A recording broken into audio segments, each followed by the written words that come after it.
Bueno, muchas gracias a todos, gracias por estar aquí, por reactivar estos eventos, ¿no? Aunque sea con poca gente, da gusto volver a ver que se organicen este tipo de eventos, de volvernos a reunir. Siempre no es lo mismo verlo en pantalla que verlo en vivo, ¿no? Creo que eso ayuda mucho y a mí me gusta más la interacción así directa. En esta pandemia he podido dar varias pláticas, pero creo que nada se compara con poderles ver las caras y poder estar aquí nuevamente explicando este tipo de proyectos, ¿no? Bueno, aquí recibí la invitación, ¿no?, de Editeca. Me estoy muy honrada por esta invitación. Estoy muy feliz de que cada vez se promuevan más los proyectos BIM, de que cada vez sea la herramienta de trabajo básica en los proyectos, ¿no?, que vamos dejando un poco atrás el 2D y herramientas de trabajo que ya son obsoletas, sino que ya todos los proyectos podamos trabajarlos de esta manera. Me pidieron que les hablara específicamente de este proyecto de Torre Reforma. Torre Reforma, bueno, pues es un proyecto muy conocido, que ha sido muy publicitado, espero que lo conozcan.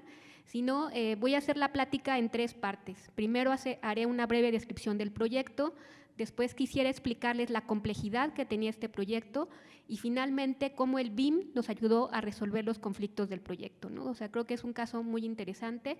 En su momento, cuando nos lo vinieron a proponer usar el BIM, era algo, digamos, innovador, si ya tenía tiempo de que se venía realizando. Sí fue una herramienta diferente, una herramienta que nos sirvió mucho y que creo que a partir de ahí, por lo menos el equipo que participamos, visualizamos la forma de hacer los proyectos de una manera distinta. BIM fue una de las herramientas. Les voy a ir explicando un poco el proceso de cómo fue, ¿no?, diferentes herramientas que fuimos usando, pero es un ejemplo de cómo fue la transición un poco, ¿no? Quisiera explicarles que pues originalmente el proyecto, o bueno, mi participación en el proyecto, que como saben es del arquitecto Benjamín Romano, empieza en 2008 y en 2008 yo llego a ser gerente del proyecto y ahí empezamos a trabajarlo en AutoCAD, ¿no?, como se usaban los proyectos y donde la innovación era usar referencias externas, ¿no?, o sea, de cómo los íbamos armando. Y a partir de ese desarrollo o durante las fases de diseño usamos ciertos softwares y ya fue cuando pasamos al proyecto ejecutivo, al proyecto constructivo, cuando utilizamos las herramientas BIM.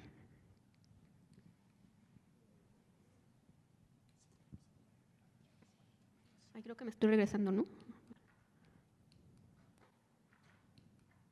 No, pues ya me fui al final.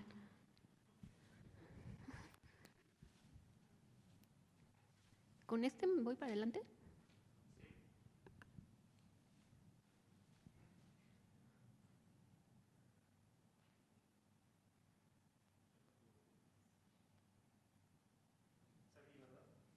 Sí, es ese. Ahí empezamos.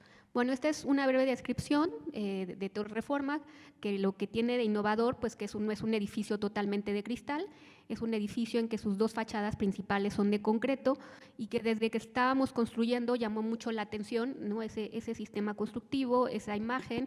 Y esta es una descripción que me gusta exponer del Council of Tall Buildings, cuando el edificio se estaba a punto de terminar, donde marcaban cómo Torre Reforma iba a ser una nueva era de los rascacielos, ¿no?, en el que ya no necesariamente tenían que ser edificios completamente de cristal, como estábamos acostumbrados, columnas, ¿no?, cada 9x9, los hace concreto y un curtain wall, sino que este era un edificio diferente por las razones que les voy a poner. Y bueno, de manera general, es un edificio de usos mixtos, tiene 246 metros de altura, 57 niveles, 45,000 metros cuadrados son para oficinas. Afortunadamente, aunque ahora con la época de la pandemia la situación está cambiando, se sigue utilizando como oficinas. Son 80,000 metros cuadrados totales de construcción. Está dividido en 14 clústeres de 4 niveles, que les explicaré brevemente en un momento. Tiene 9 sótanos, 1,012 cajones de estacionamiento, porque en ese momento la normatividad te lo pedía, y tiene 28 elevadores. Y bueno, ¿no?, ya aunque hay varios edificios en construcción, este es el edificio de oficinas más alto de la Ciudad de México, aunque ahorita, bueno, se está terminando Mítica, que la va a rebasar, pero es un edificio de vivienda, entonces pues de oficinas seguirá siendo el más alto, ¿no? Y bueno, todos no sé si conocen exactamente su ubicación, pero está en la parte del Paseo de la Reforma, en el punto en el que hay un quiebre para entrar al bosque de Chapultepec, por lo que ahí las vistas eran espectaculares, ¿no? Estaba en una gran esquina, en una gran ubicación. Sin embargo, era una ubicación compleja, porque era un terreno muy pequeño, una superficie de 2.788 metros cuadrados, con 40 metros de frente, ¿no? O sea, y originalmente el predio era de 40 por 40. Y este terreno tenía además pues, el inconveniente, por decirlo de alguna forma, que tenía un edificio catalogado justamente en la esquina. Eso hacía que fuera un terreno complejo, si bien tenía una gran ubicación, no les podía sacar todo el provecho que se necesitaba porque estaba esta casa catalogada. ¿No? Bueno, como saben, pues para poder hacer los sótanos de este edificio, para poder cumplir con la norma, fue necesario recorrer esa casa y volverla a colocar a su posición original para poder hacer los muros Milán que se necesitaban para los estacionamientos, ¿no? Bueno, esa es toda otra plática, que no es el momento para darla, pero bueno, esa tecnología o todo ese análisis que hicimos para mover la casa no fue en BIM, pero sí se utilizaron modelos 3D y sí se utilizaron varias herramientas, ¿no? para poder analizar este movimiento. Y bueno, un punto muy importante, como les decía, es las vistas del proyecto. Tienen mucho mejor ubicación el resto de las torres, ¿no? Vancomer tiene una ubicación excelente porque da directo al bosque. Nosotros teníamos que librar que estaba Torre Mayor en ese momento, bueno, ahora ya está Chapultepec 1, pero en ese momento solo estaba Torre Mayor, y entonces lo que hace el edificio es que lo giramos 45 grados, o sea, en lugar de ver al frente, que vería el edificio del Seguro Social, gira 45 grados y ve de frente el bosque de Chapultepec, ¿no? O sea, buscamos aprovechar lo más de las vistas. Y esto ya era una condicionante de diseño que modificaba todo. Y bueno, estos fueron análisis de las volumetrías que hicimos en la etapa conceptual, en la parte inicial. Todo esto se hizo, como les mencionaba, en AutoCAD. Usamos el SketchUp, que era una gran herramienta, ¿no? Bueno, sigue siendo una gran herramienta, creo yo, para la parte de diseño, la parte conceptual. Yo sí creo que no, el BIM, el Revit, pues no es tanto para esta primera fase, ¿no? Lo empezamos a modelar ya después que el proyecto está mucho más definido. Entonces, en estas etapas seguimos utilizando estas herramientas.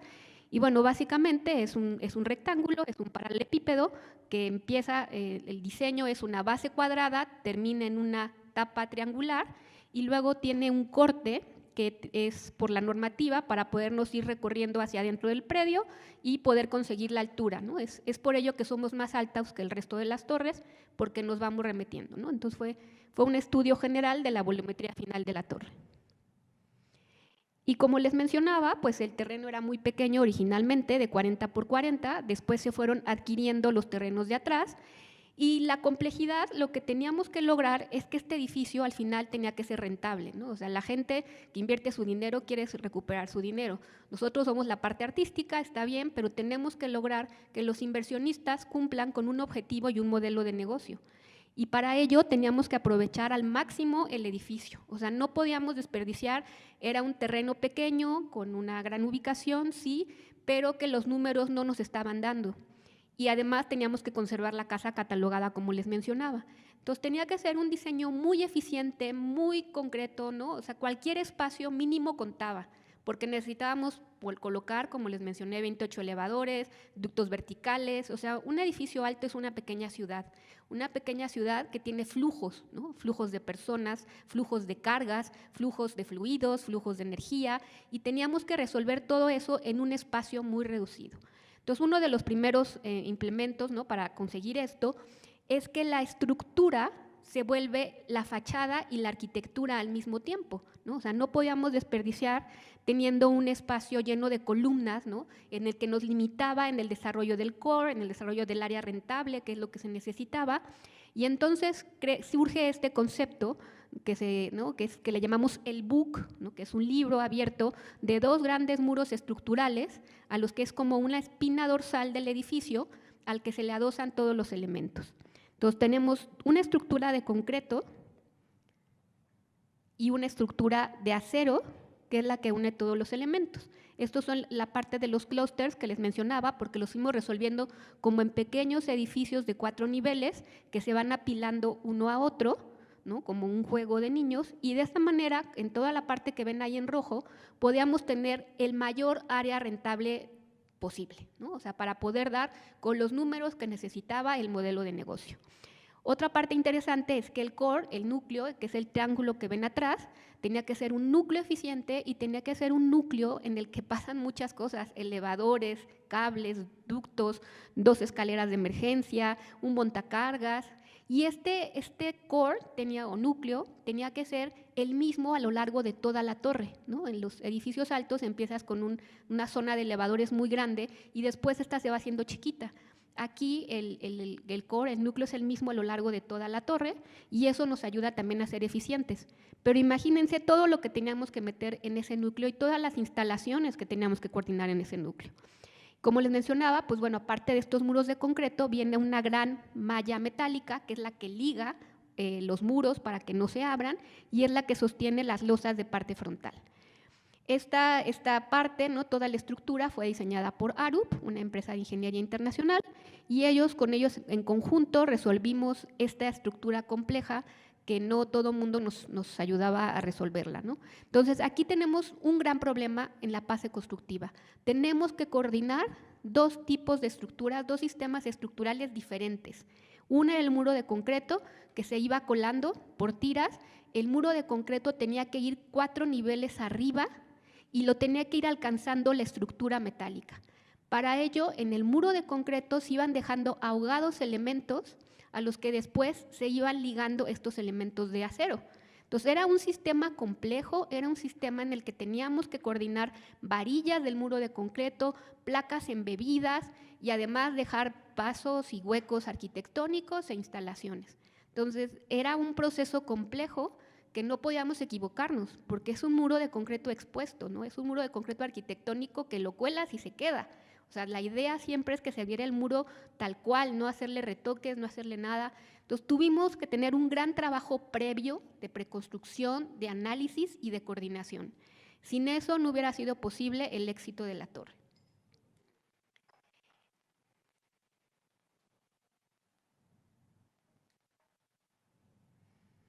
Digo, a mí me gusta poner los renders para que vean que no mentimos y quedaron como los renders originales del concepto, ¿no? Y bueno, nada más rápidamente para los que, ¿no?, de entender lo que es el uso de cada una de estas torres. Como les decía, tiene 9 sótanos, tiene una plaza de acceso, un gran nivel lobby, donde está la casa catalogada y un lobby de 4 alturas. Los primeros 5 niveles es un gimnasio abierto al público. Luego sigue la primera parte del edificio, que lo denominamos low rise, que son 3 clústeres de 4 niveles cada uno. Viene el Sky Lobby, que gracias a un shuttle, a un elevador externo que tenemos, es el que permite que todo el core sea igual en todos los niveles, porque tú si vas a la parte media y alta del edificio, tomas el shuttle que te lleva a este Sky Lobby, a este nivel central, donde hay un auditorio, donde hay un gran jardín medio, y ahí cambias de elevador y puedes ir a las siguientes fases, que es Mid y High Rise, y tenemos una zona de mechanical arriba, ¿no? Una zona que es una cisterna, una subestación, porque el edificio está dividido en 3 partes de energía, ¿no? Había una cisterna en el sótano, había una cisterna arriba del shuttle y había una cisterna, hay una cisterna arriba del edificio. De igual manera las subestaciones eléctricas, ¿no? Tenemos una subestación eléctrica o varias arriba del shuttle, en la azotea del shuttle, para abastecer low rise, y luego tenemos una subestación arriba en la parte alta de la azotea para abastecer mid y high rise, ¿no? Todo esto, como les decía, fue coordinación. Es parte, por eso amo el BIM, porque el BIM al final es coordinación, ¿no? Es que todos trabajemos de una manera integral y no aislada como estábamos acostumbrados, ¿no? Sino que es una manera en la que todos en conjunto vamos metiendo nuestros elementos y nuestras tuberías y cables de manera coordinada, ¿no? No después ya llegar y tener soluciones, porque como les mencionaba, es un muro de concreto que no nos podíamos equivocar. Tenía que ser todo muy, muy, muy preciso. Y bueno, aquí nada más, no se trata de hablar de la torre, pero sí quisiera hablar como de esta complejidad arquitectónica de este muro de concreto. Tenía que tener diferentes orificios, diferentes huecos, ¿no? Para hacer este diseño de los huecos usamos el Grasshopper, ¿no?, en Rhino.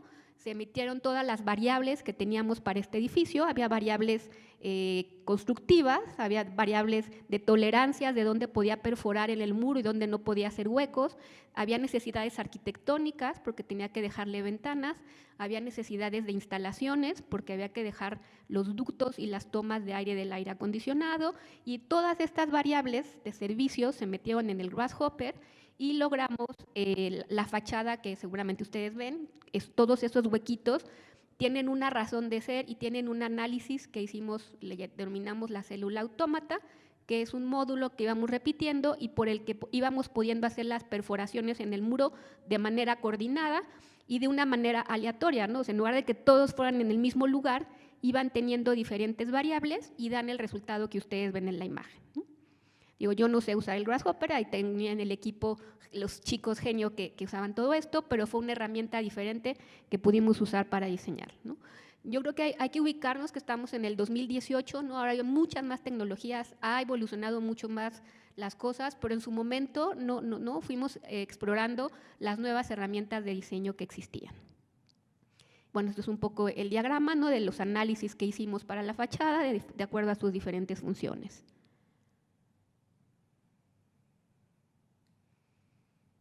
Y ahí está el resultado de los huecos, ¿no? Esa gran grieta que ven en el centro es resultado de una necesidad sísmica del edificio que se le dio un aspecto escultórico, un aspecto arquitectónico para que se integrara completamente. Y bueno, pues llegamos a la parte que nos interesa, ¿no?, de este congreso, que es la coordinación BIM. Como ustedes pueden ver, pues teníamos un gran reto, una gran complejidad. Este fue un edificio que fue hecho con un equipo todos mexicanos, ¿no?, salvo el diseño de estructuras que era de Arup, y tuvimos asesores a nivel mundial, pero el equipo base éramos mexicanos, ¿no? O sea, éramos un despacho, ¿no?, de diseño mexicano. Ninguno habíamos hecho un edificio alto, teníamos experiencia en este tipo de edificios, pero bueno, al que no sabe, pues hay que preguntar, ¿no? Y nos asesoramos, preguntamos mucho. Y en ese momento la gerencia de obra, que era Bovis Lendlease, nos sugiere el uso de la herramienta BIM, ¿no? Recuerdo Luis Manuel Sánchez, que fue quien a mí me introdujo en esto del sistema BIM, nos explica que es una herramienta que existe en el que podemos coordinar el edificio, coordinar estas interferencias de estructuras, coordinar todos estos elementos de MEP, ¿no?, de instalaciones, y empezamos a hacer este desarrollo BIM. El BIM en ese momento lo hicimos en 200 lots porque no se consideró necesario llegar a más lots y no estaba como tan de moda ahora que llegamos al 700, ¿no? Sino que lo único que queríamos, o sea, el objetivo que tenía el BIM en ese momento era ver las interferencias de la estructura, que era compleja, y poder aprovechar al máximo los ductos verticales y los pasos para las instalaciones. Entonces el lot no fue muy alto, pero el resultado y lo que ganamos sí fue, ¿no? O sea, sí fue una ventaja el poder coordinar esto. Como les mencioné, el edificio originalmente estaba dibujado en AutoCAD, ¿no?, y todos dibujábamos en AutoCAD, por lo que se asignó una parte, en mi equipo asigné un modelado Revit, no todos mis dibujantes sabían Revit en ese momento, ¿no? Capacitamos a una persona a que fuera el especialista en Revit y él hacía el modelado LOD, como les decía, 200, muy sencillo para que pudiera servir en todo este coordinación. Los planos no los sacamos del Revit porque no estábamos preparados para ello, se quería hacer nada más la coordinación, porque lo más complejo y más por los tiempos es cuando tú empiezas un proyecto en un sistema, a la mitad del proyecto cambiar de sistema no es buena idea, ¿no? Y menos si tienes inversionistas presionando, inversionistas y los tiempos de entrega. Entonces seguimos dibujando los planos en 2D, no los sacamos del Revit como se debería haber sido en su momento, pero sí hicimos una coordinación y se modeló y se dibujó para poder hacer esto.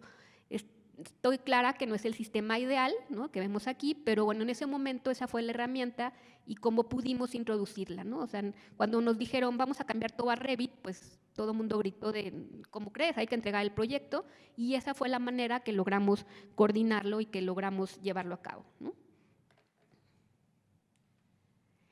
Y bueno, pues esta primera fase del BIM, ¿no?, llevó 8 meses en el que mientras estábamos haciendo los sótanos, se fue modelando todas estas losas, todos estos elementos para poder ir haciendo el análisis de instalaciones en los sótanos, y al mismo tiempo se empezó a hacer la coordinación de la construcción del muro. Lo que yo siempre he dicho es que afortunadamente en este proyecto tuvimos tiempo, ¿no? Y se fue trabajando toda esta coordinación al mismo tiempo que íbamos avanzando en la construcción del edificio. La segunda fase fueron 12 meses, de junio a julio de 2014, y ahí esto estuvo coordinando la superestructura, las instalaciones MEP y los cambios de proyectos, que aunque digan que hubo muchos, no cambiamos mucho el proyecto, pero bueno, sí hubo ajustes y cambios que había y se fue haciendo eso, ¿no? La tercera fase fueron 24 meses, ya la etapa final, etapa en la que ya se hicieron cambios menores, ajustes, y sobre todo lo que estábamos buscando era tener la información as built para que se quedara en la administración del edificio. Y bueno, aquí como dato curioso, bueno, el equipo de BIM de Torre Reforma, hubo un gerente BIM, que era Luis Manuel Sánchez, 6 coordinadores BIM MEP, hubo 3 coordinadores BIM de estructuras, hubo 4 coordinadores BIM de arquitectura y un supervisor de MEP y un supervisor arquitectónico. En estas reuniones que se llevaban a cabo todas las semanas en sitio, como pueden ver ahí, íbamos proyectando, estaban todas las ingenierías, estaban todas las instalaciones y se iban tomando decisiones. Puedo decir que el supervisor arquitectónico era directamente Benjamín Romano, que estaba en todas estas reuniones para resolver los conflictos que había, ¿no?, o que se iban detectando en ese momento. Y bueno, aquí nos encantan los números y creo que es importante siempre compartirlos. O sea, el tiempo invertido en la coordinación BIM en Torre Reforma fueron 4,800 horas. Se sostuvieron 120 reuniones de coordinación, de instalaciones, de estructura, de arquitectura. Cada uno de los contratistas aportó su experiencia personal, ¿no?, y su personal calificado para la realización de este proceso BIM, y se modelaron en total 246 metros de altura del muro de concreto, incluyendo las diferentes opciones para la cimbra. Y bueno, en los números, ¿no? En total, esto ya lo vi, es que no cambié la agua, perdón.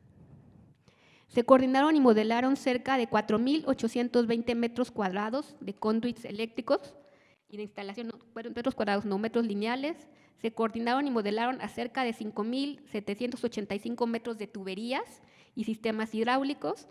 Se anticiparon omisiones de diseño, resolviéndose cerca de 125 RFIs a través del modelo de coordinación, y todos los modelos fueron usados para la coordinación en campo, ¿no? Se hizo uso del iPads para verificar en sitio. Entonces, todo el equipo, la gerencia de construcción, iba con sus iPads, lo cual yo lo fomento mucho. En lugar de ir cargando la pila de planos, pues uno va con el iPad y va revisando. Hacíamos así las revisiones, y junto con el modelo BIM se iban revisando que se hubieran realizado de manera correcta y cualquier otra interferencia que pudiera haber habido.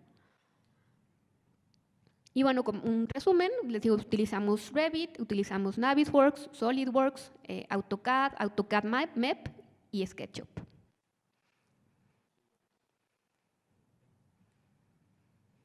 Y es importante, cuando nosotros empezamos a hacer esto, pues los contratistas, nuestros diseñadores, no estaban preparados para un modelo BIP, ¿no? O sea, la verdad es que casi ninguno utilizaba Revit, casi ninguno sabía de lo que se trataba esto, y entonces pues se trató de trabajar de que por contrato los asesores tenían que tener un modelador Revit, ¿no?, a fuerza. O sea, ellos tenían que mandar, se les orientaba y se les decía dónde podían capacitarse, pero si quería entrar un contratista, tenía que tener de base un modelador Revit, ¿no? O sea, no podían participar en alguna licitación si no tenían un experto en Revit en ese momento. Ahora se les pide un experto en BIM para que pudieran ser parte de este equipo y la coordinación.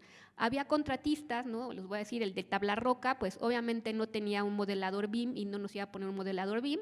Entonces, lo que se hacía en ese momento como apoyo es que nosotros le brindábamos un modelador y nosotros absorbíamos ese gasto como inversionista o como diseñadores para poder tener la coordinación BIM. Para poder tener nuestro modelo, pues no importaba que el resto no estuviera capacitado, sino que lo que queríamos era jalar a todo mundo a estas nuevas tecnologías. Lo que queríamos es que todo mundo aprendiera esto, y entonces le asignábamos un modelador que lo hacíamos nosotros, ¿no? Lo coordinábamos nosotros. Pero de esta manera podíamos tener modelado todas las partes del edificio. Si no, pues no hubiera tenido caso si no dibujamos tablas rocas, ¿no?, o si no dibujamos plafones. Necesitábamos tener modelado todo para que realmente fuera un elemento que sirviera, ¿no? Entonces, como ven ahí, pues el core, la parte del núcleo, pues era complejo poderlo resolver. Estas imágenes del modelo en ese momento que íbamos trabajando con la estructura, con las tuberías, con la arquitectura y con todos los elementos, ¿no? O sea, no, ahora pues ya vemos ese modelo y se ve muy básico, ¿no? Como les decía, es un LO 200, pero pues fue de mucha utilidad y al final cumplió con su función. Digo, ahí no sé si podemos poner que corre el videíto. Es un video, hay que ponerle nada más play. No tiene sonido, así que no se preocupen. Pero bueno, ahí se va viendo cómo fuimos modelando todo, ¿no? Arquitectura, estructura, las tuberías. No es nada más un ejemplo de que a pesar de que pues, no es un LOD muy alto, cumplía con las funciones de coordinación que requeríamos, ¿no? Y bueno, ahora que está tan de moda lo que es el BIM Bam Boom, ¿no? O sea, la primera fase que hicimos del diseño, esta primera coordinación que tuvimos, se hizo el modelado de los ensambles entre la estructura de concreto y la estructura metálica, que les decía que era la parte importante por resolver. En zona de conflicto, donde sí teníamos algo complejo, se dibujaba a mayor detalle, donde hubo armados y se pudieron resolver interferencias donde pasaban tuberías. Se sacaron volúmenes generales de la obra, de este modelo, ¿no? Volúmenes de concreto, de estructura metálica, de tuberías, todo eso lo sacamos del modelo. No se hicieron simulaciones constructivas como tal, pero sí nos ayudaron durante el proceso constructivo, entonces podemos decir que sí hubo un BAM, ¿no? Un Assembly Modeling, porque con él estuvimos haciendo análisis. Y finalmente el BOOM, ¿no? O sea, lo importante es que la administración del edificio cuenta con un modelo Revit. No se implementó el BMS finalmente, desconozco, no tienen un BMS, pero tienen el modelo Revit, alguien que pueda capacitar con ellos, donde pueden resolver, ¿no? Estrategias de mantenimiento, donde si quieren hacer una ampliación, saben perfectamente qué sucede en el edificio. O sea, creo que lo más importante y sería muy triste que este modelo se hubiera quedado nada más en esta fase de diseño. Lo importante es que este modelo lo utilice la gente del edificio en la época actual, ¿no? O sea, que ellos puedan prever si van a hacer una remodelación, pues saben exactamente dónde vienen las tuberías, de dónde se pueden agarrar, si ahí hay estructuras, si se pueden apoyar, ¿no? Pueden optimizar recursos con su modelo. La idea es que se les entrega y lo utilizan. La verdad es que no sé si lo están utilizando, pero esa era la idea, que se les entregó el modelo a la administración. Ellos deberían haber tenido una persona Revit que les pueda ayudar para todo el mantenimiento. Y es algo que es lo que tenemos que buscar, no quedarnos solo en la etapa de diseño, sino también buscar en la etapa posterior que realmente toda esa información que generamos se utilice para el edificio, ¿no?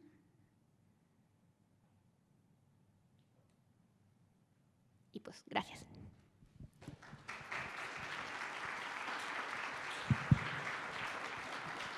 Muchas gracias, arquitecta Julieta. Excelente presentación y pues el edificio Torre Reforma es un edificio emblemático a nivel nacional y a nivel internacional por su diseño y por su, como mencionas, ¿verdad? Por su todo el trabajo que conllevó llevarlo a cabo. ¿Alguno de ustedes tiene alguna pregunta para la arquitecta Julieta Boy acerca de la ponencia? Okay, 2 preguntas de manera presencial.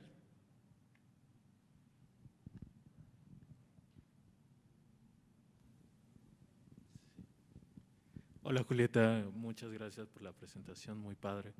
Mi pregunta es, ¿cómo le presentaron justo a los directivos, a los inversionistas, la metodología BIM? Porque digamos, mi experiencia es que no les puedes presentar que el LOD, que no les puedes presentar herramientas. Ellos se van muy dirigidos a cuánto voy a invertir, cuánto es el retorno de la inversión, no sé, etcétera, ¿no? Pues, sin llegar a tanto detalle, la verdad es que hay que hablarles en su lenguaje, que es el dinero, y si les dices que vas a ahorrar dinero, ya de inicio abre los ojos, ¿no? O sea, no le explicamos el LOD, no le explicamos a eso. En una junta de consejos se explicó que este sistema iba a traer beneficios durante el proceso de construcción, que era en ese momento lo que importaba, ¿no? Que no podíamos tener errores y que iba a ser un servicio que además a largo plazo se podía utilizar. Y además, lo que ellos les llamó la atención, sobre todo en este edificio, es que estábamos aplicando lo último en tecnología, ¿no? O sea, ellos estaban vendiendo un edificio que tenía que ser innovador en todos sentidos. Y entonces se les dijo que este era un sistema innovador era un sistema que iba a ayudar a la administración del edificio y eso los convenció, ¿no? O sea, que era algo diferente, sin llegarle a explicar tanto detalle, porque hay veces que yo veo que cometemos el error que queremos llegar a eso, no es que el lot que le estamos haciendo y ellos eso no les importa, ¿no? O sea, al final lo que quieren es un proyecto que funcione, un proyecto eficiente, un proyecto en el que ahorren dinero y que haya los menos errores posibles. Y eso fue lo que se les expuso en ese momento, ¿no? O sea, le dijimos, es lo nuevo que viene en diseño, es la nueva forma, ¿no? Y además lo creíamos en los que se van a desarrollar los edificios. Y es importante que si queremos que Torre Reforma sea un edificio emblemático, tiene que serlo en todo sentido y debe serlo desde su forma de diseñarlo y de trabajarlo. Entonces, en este caso fue fácil. Yo coincido contigo que actualmente sigue siendo difícil convencer a un inversionista porque pues le inviertes más tiempo a esta fase, ¿no? O sea, le inviertes más dinero a esta fase, o sea, sí cuesta más caro hacer un proyecto BIM que hacer un proyecto en AutoCAD, pero las ventajas que tienes a futuro son las que hay que ver, ¿no? O sea, y es lo que sí tenemos que convencer. Excelente. Tenemos pregunta allá atrás y una última pregunta acá en la parte frontal. Gracias. ¿Qué tal? Buenas tardes. Primero, felicidades por la ponencia y por la torre. Es Gracias. un éxito total.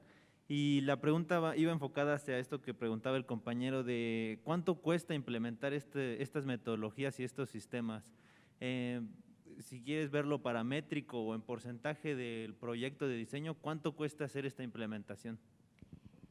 Pues te menciono, en ese momento costó la capacitación del equipo en alguien en Revit y en alguien en BIM, ¿no? O sea, la verdad es que no nos capacitamos todo el equipo, que hubiera sido lo ideal, ¿no? O sea, yo debo confesar que no sé modelar en Revit, ¿no?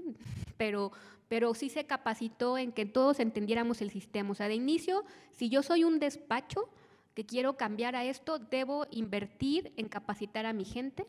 Obviamente, pues algo que ya tenemos es licencias y equipos, ¿no? Eso de todas formas tienes que gastarlo, de todas formas tiene que utilizarse, pero sobre todo es capacitar al equipo. Y algo que que cuando tengo la oportunidad de ir a platicar a universidades y me da mucho gusto que hoy exista algo como esto, ¿no? De que ya la gente debe salir preparada en Revit, preparada en BIM, preparada con esta mentalidad, porque es lo que más nos cuesta, cambiar la mentalidad. Yo te voy a decir, al día de hoy, después de Torre Reforma, he participado en muchos proyectos BIM, y me sigue decepcionando que la gente lo sigue pensando como si fuera AutoCAD, ¿no? O sea, ¿no? El de estructuras me pide que le pase mi dibujo en DWG. Y yo, ¿para qué lo quieres si tienes un modelo, ¿no? Porque sí ha sido complejo ese cambio de mentalidad. O sea, eso es lo que tenemos que invertir. Ninguna tecnología funciona si no la aplicas y si no cambias tu mentalidad. Y eso creo que es lo que tendemos que ir, ¿no? O sea, y como también en su momento siempre me preguntaban, ¿cuánto más cuesta un edificio eficiente? No debemos verlo en cuánto más, sino debemos verlo como que eso es lo que cuesta ahora, ¿no? O sea, debemos de quitarnos nuestra mente, ir dejando atrás la forma de trabajar anterior y empezar a aceptar que esta es la forma de trabajo actual de los edificios. No vamos a dar un paso atrás, es de aquí para adelante. Y es lo que tenemos que empezar a cambiar, que eso es lo que cuesta. Entonces, uno como despacho tienes que invertir en capacitar a tu gente. De base inviertes en software y equipos, pero tienes que invertir en capacitar, en mandarlos a tu equipo a congresos como este, que sepan las últimas innovaciones, que sepan las últimas tecnologías. Y como inversionista debes saber que tienes que pagar un poco más. No te sé decir un porcentaje, no quisiera decir porque varía, ¿no? Varía de qué lot estés llegando o varía de la herramienta, pero sí de base es un 20% más caro un proyecto BIM que un proyecto en AutoCAD, ¿no? O sea, por ahí partamos, pero las ventajas que tienes, ¿no? Y es llegar y no decirle al cliente, es que mira, si te lo hago en AutoCAD te va a salir más barato. Pues no, es llegar, te traigo un proyecto que la tecnología actual es un modelo BIM, es un modelo de integración, es un modelo que te va a servir para la construcción, es un modelo que te va a servir para después de que estés el mantenimiento de tu edificio, y esto es lo que tiene que ser, ¿no? O sea, porque si llegando le decimos, te va a salir más caro, pues ya brincan, ¿no? Sino esa es la forma actual de trabajar, esta es la forma a futuro que va a seguir, que va a ir evolucionando, que vamos a ir mejorando y que tenemos que cambiar, ¿no? Ok, excelente. Pasamos a la última pregunta presencial.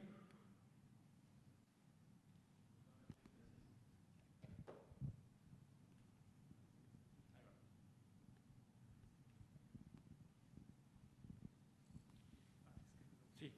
Gracias por la presentación. Alguna vez me tocó ver alguna conferencia del arquitecto Romano incluso habló del movimiento de la casa, que parece ser que fue también una obra de ingeniería muy brillante. Y también en Autodesk está publicado el edificio como un proceso de coordinación muy brillante. Y me llamó la atención ahorita que vi que usaban las tablets, cómo fue ese proceso, o sea, ver realmente en obra el BIM funcionando. Eso sí, no sé si puede ampliar un poco esa parte de la coordinación ya en obra. Sí, claro, fue muy, muy importante que pues uno siempre se anda peleando de que tengas la bandera de planos, ¿no? Ahí en el sitio, y muchas veces uno anda cargando con su tablita para que si hay un detalle, porque hacíamos recorridos de obra. Bueno, estaba la gerente de obra, pero aparte nosotros, como todas las ingenierías y la arquitectura, hacíamos recorridos una vez a la semana. Y entonces, en lugar de tener todos los planos, primero cargamos todos los planos en PDF en el iPad. Estaba igual cargado el modelo de Navis en el iPad. Y siempre que llegábamos, porque pues conflictos siguen habiendo, ¿no? O sea, no es que nos evitemos al 100%, sino que llegábamos y había veces, como les decía, que estaba todo muy saturado, el muro tenía un armado muy lleno, muy saturado, estaba una placa, había una instalación, y entonces en ese momento en el recorrido con el modelo Navis, abríamos y veíamos qué estaba pasando o cómo podíamos resolverlo, o si había una otra forma donde se podía ir, ¿no? O sea, había situaciones que aunque los tuvieras en las reuniones en sitio, las podías revisar. Y además, la gente de supervisión tenía cargado en su iPad este modelo, y entonces iba durante el recorrido y revisaba el de PCI, que efectivamente la tubería de PCI iba donde lo teníamos planeado, que el ducto efectivamente estaba donde se necesitaba. Como herramienta de supervisión fue muy útil, ¿no? O sea, porque no es lo mismo si vas con tu planito y tú veías que el ducto pasaba, a que tienes que ver exactamente a qué altura va, ¿no? O la tubería, hay veces que llegas y las tuberías, ¿no? Los rociadores están 1 metro abajo, que no lo viste en el plano. En cambio, si ibas con tu modelo, tú podías ir checando, o sea, no había gran ciencia, como además pues no pesaba tanto, lo cargabas en el iPad y cada supervisión de cada ingeniería podía ir revisando que efectivamente estuviera colocado o lo estuvieran colocado las cosas como estaba planeado, ¿no? Entonces creo que es una herramienta 3D que ayuda mucho. Excelente, arquitecta. Pasamos a un par de preguntas que nos están haciendo el público online. La primera pregunta, arquitecta: ¿cómo funciona ahora su continua actualización de capacitación en la empresa para BIM, ya que cuando empezaron solo le dejaron el trabajo a una sola persona? Otra vez, perdón, ¿cómo? ¿Cómo funciona ahora su continua actualización de capacitación en la empresa? Me supongo que en la empresa, ¿verdad? Sí. Para BIM, ya que cuando empezaron solo le dejaron el trabajo, pues en este caso, a una sola persona. No, bueno, actualmente los equipos yo no puedo tener gente que no sepa Revit, ¿no? O sea, es ya una base, es un must. Ya si no saben AutoCAD, no me importa. Necesito que toda la gente que forma parte del equipo actual de trabajo sepa Revit, ¿no? Y sepa de qué se habla BIM. O sea, ya es, pues digo, en ese momento por las situaciones así fue, pero hoy es un must que la gente sepa modelar en Revit, ¿no? Muy bien. Siguiente pregunta. La pregunta es: ¿qué tan importante es el uso del formato IFC, tan mencionado y conocido, ¿verdad?, en la coordinación de un proyecto? No sé qué responder. El IFC, el Industry Foundation Construction, que es… Como les digo, yo no soy gerente BIM. Sí, ok. Yo soy gerente de proyecto, Muy yo bien. sé trabajar en modelos BIM, pero no te sé responder Vale. esa pregunta tan específica. Ok, no hay problema. ¿Y se utilizó algún estándar de sistema de clasificación de elementos de construcción? Ejemplo, Master Format, ¿o era interno? Era interno. Interno, totalmente. Ok, bueno, perfecto. Te agradecemos mucho, arquitecta, por tu ponencia, excelente. Un aplauso para la arquitecta, por favor. Gracias, gracias.